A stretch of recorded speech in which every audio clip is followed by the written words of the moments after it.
Hi, I'm talking to you after a really long time. I don't know when was the last time I recorded a video, but I wanted to talk about how I have made significant progress against trauma. I used to be traumatized. Recently my parents got divorced.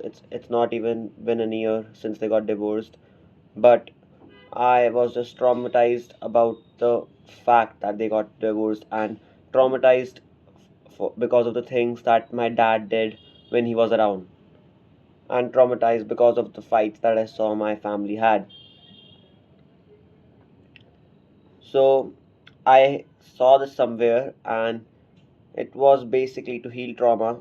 It was the first thing you could do is talk to yourself and just talk to yourself about the trauma and validate your thoughts. Think of your trauma as a little child coming up to you and just saying that he or she is scared. That little child could be your younger self.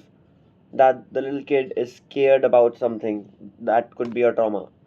And he is just just pulling your shirt like this and he's just saying that he's scared. Now what would you do in that situation? You obviously wouldn't just shrug him off and just ignore him. You wouldn't do that, right? But when we are actually traumatized and when we actually sit with our thoughts, what we often do is that we try to cope and we try to distract ourselves with something so that that bad thought wouldn't come up again. And that's what we exactly should not do. Because imagine if a little kid is coming up to you and he is telling you that he's scared of something, you wouldn't do that to him. You would not ignore him. So, what's the better thing you can do? You can validate his thoughts. You can, all you can do is just validate his thoughts. You should not advise him regarding this fear that, oh, you can do this, oh, you can do that. Because he is just a child. That kid is just a kid. He would not understand that.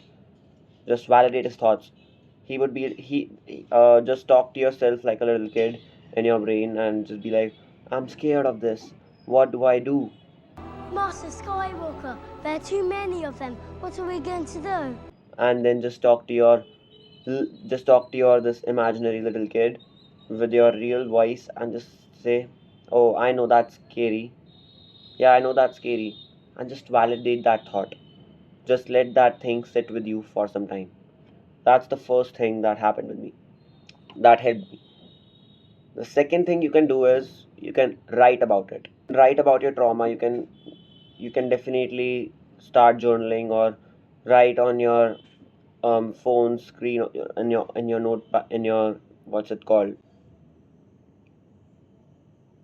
The fuck, what is it called? Let's just say notepad. On your phone's notepad, you can definitely write about your trauma, or maybe if you're in a community which is about mental health, you can join multiple communities which talk about fixing mental health. You could definitely talk about your trauma there and see what other people have to say, because you just need to let it out. And the third thing, which is better than writing in my opinion, is talking about your trauma in front of a camera. Because I think what's better than writing your emotions out, vocalizing them, and actually letting them out. And there have been many times where I would record myself and talk about my trauma, and I would just honestly cry. But that would just fix me. I'm letting my emotions out. And when you let your emotions out, I think it's completely normal to cry. Now, the fourth best thing you can do is you can narrate a different story. You can be delusional and narrate yourself a different story. You can, instead of telling yourself that you are not worthy of love, you did not deserve love, or anything traumatic that happened to you, you deserve that. Instead of telling yourself that story, or even if you tell yourself you did not deserve that but it happened to you, instead of saying that, you can narrate yourself the story of, let's say, my dad mentally just ruined my mind. I was scared of him for the way he treated my mom, and instead of just narrating the story that your dad was a bad person and you just still hating your dad, what you can do is you can narrate yourself the story that maybe his dad and his mom treated him the same way he used to treat my mother, and that was the way he was just grown up, and that was the only thing he knew, and that thing that he did with my mother was familiar to him because that happened with him in his childhood, and that's the only thing he knows, and that's familiar to him, so that's his way of showing love. And so you can tell yourself that your dad or mom did love you, in fact, and that was just their way of showing love because that's what their parents taught them. They did not know any better. They were just broken and innocent. And when I kept telling myself this story, even though it's false, it just brought me peace. And because of this practice, I was able to let go of the hate. And letting go of the hate is the path of a hero's journey. It just brings you a lot of peace. And when you are able to make peace with your past, you can finally move forward without holding any grudges. And when you do all these practices, it's really important to sit alone with yourself, look at a wall, and just sit through the emotions that you're gonna feel. Don't try to distract yourself with a phone or with music. Don't try to distract yourself with anything. Just stare at a wall, raw dog your life for maybe 1 hour, and just do nothing. Just process the emotions, and the emotions are gonna keep coming up. It's not a one time practice. I did all these practices for months, and now I am able to talk about my past without actually feeling the sad emotions. Now I'm desensitized to all of this, and so I don't feel as sad when I talk about my past, which is sad. Just talk to a friend about your traumatic past, trauma dump, and that's gonna bring you peace as well.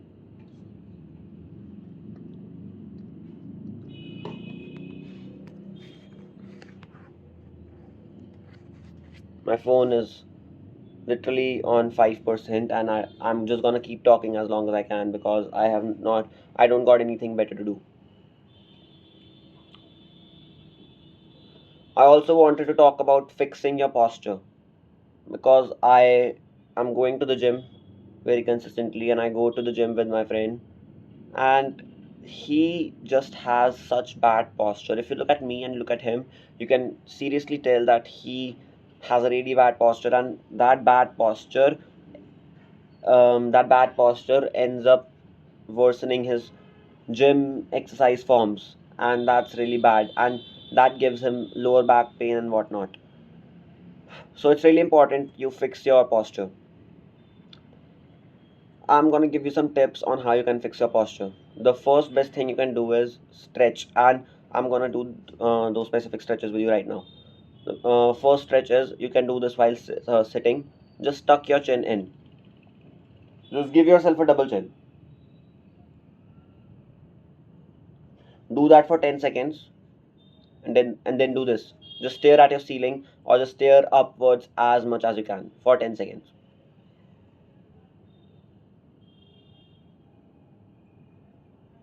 Once you've done that, look as right as possible. I mean left, that's my left. Now do the same for your right side.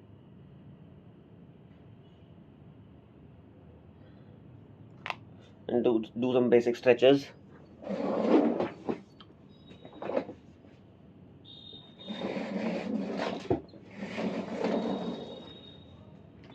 You can do this, you can do this, you can do this.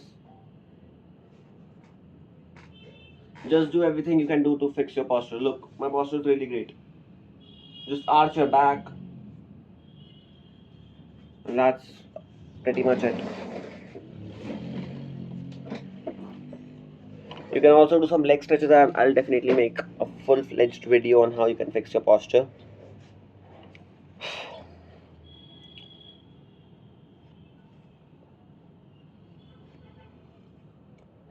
really like watching movies. I really like watching movies. I letterbox every single movie that I watch now, and I've been rewatching a lot of my favorite movies, and I really like posting them on Letterboxd. I've also been writing a book, and that book is about the heroes that I've created, the villains that I've created, and it's a fictional story, and it's a passion project, and that's why I'm working on that story almost every single day.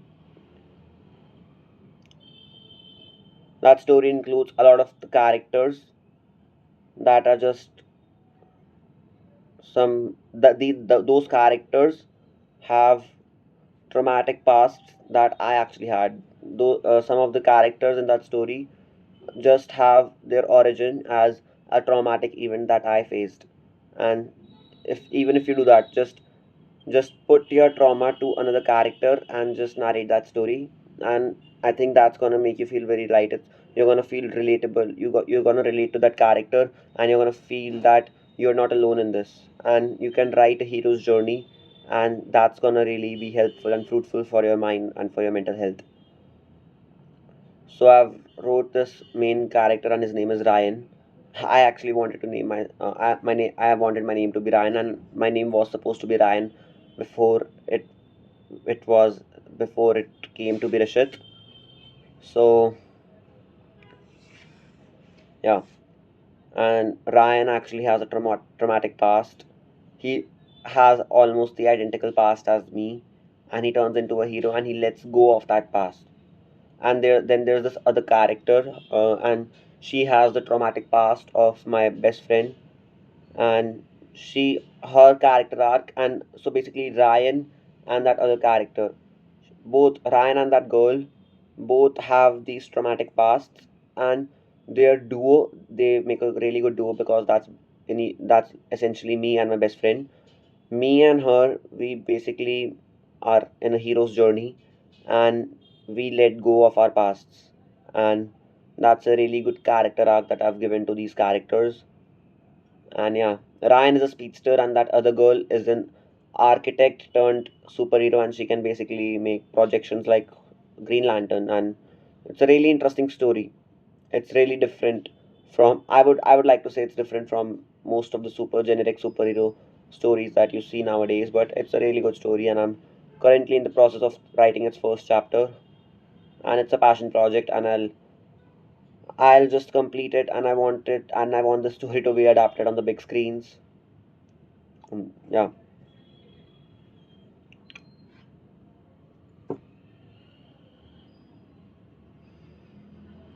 Another thing that I've decided is that making out of theater I'll be making out of theater reactions of the movies that I'm gonna see from now going forward. And the movie that I'll be watching really soon is Mandalorian and Grogu, and I'll be recording an out of theater reaction. And then I'll be posting it on my Instagram account and like a reel, and it's gonna be really fun. And I'm gonna be doing that for every single movie that I watch now.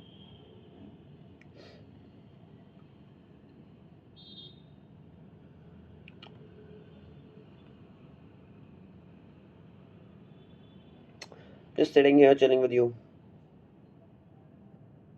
Sometimes silence. You need to sit with silence sometimes.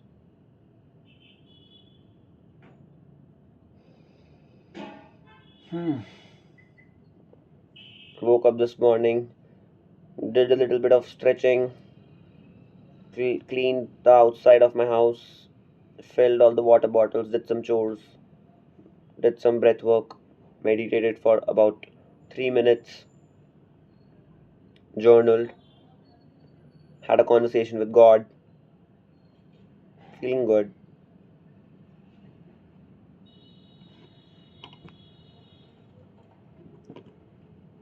And I've recently I've been getting a lot of compliments that I'm getting a glow up, and so I really feel happy when I get complimented. And two girls recently hit on me, and I rejected both of them because like they had good personalities, but I was just not They were just not the goals that I was looking for. They are great goals, but not the ones that I'm looking for. Not the one that I'm looking for.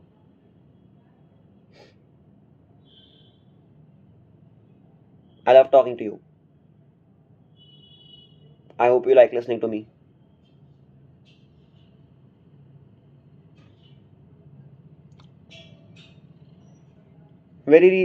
So recently I've been missing out on this really good morning habit that I had, and it's morning gazing. What I basically do in this habit is that as soon as I wake up, I meditate, and then I journal, and then I just go outside and look at and just let the morning light consume me. And I just sit and I just stand in the morning light and just try to directly stare at the sky, even though my eyes are like this. My eyes are squinted in the morning, but I try to stare in the morning light for as long as possible. And that just gives a signal to your brain that it's time to wake up. Wakey, wakey. And that reminded me that I had a really good breakfast today. I had two eggs and toasted breads, and I also had cold coffee, and it was really good. And I ate cake in the morning. My little cousin brother, had his birthday 2 days back, and I ate his cake that I brought to my home, and it was tasty. I also ate a chocolate stick. I've been eating a lot of sweets, but I really like it.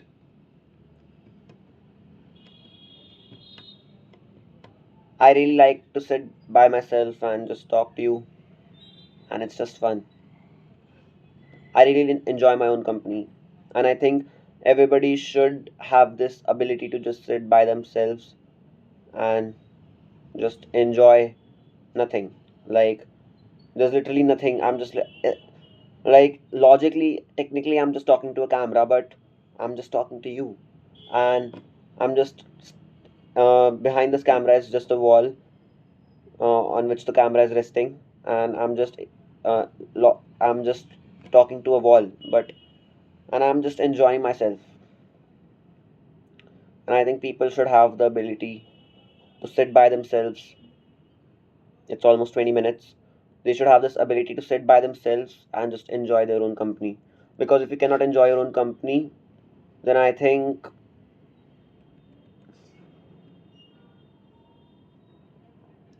if you cannot enjoy your own company, I don't know. I think it's my brain's just telling me that it's the right thing to do. You should be able to enjoy your own company. Because imagine if you're in a friend group and that's like a shitty ass friend group, and you don't like to be around these guys, but that's the only friend group you have. So what you gonna do? I would recommend you do a 360 and moonwalk out of that friend group. But the other best better thing that you can do is try to be by yourself until you find a better friend group or another friend, and just try to be by yourself and enjoy your own company. If you feel lonely, just try to be at peace with yourself and process your emotions. And yeah,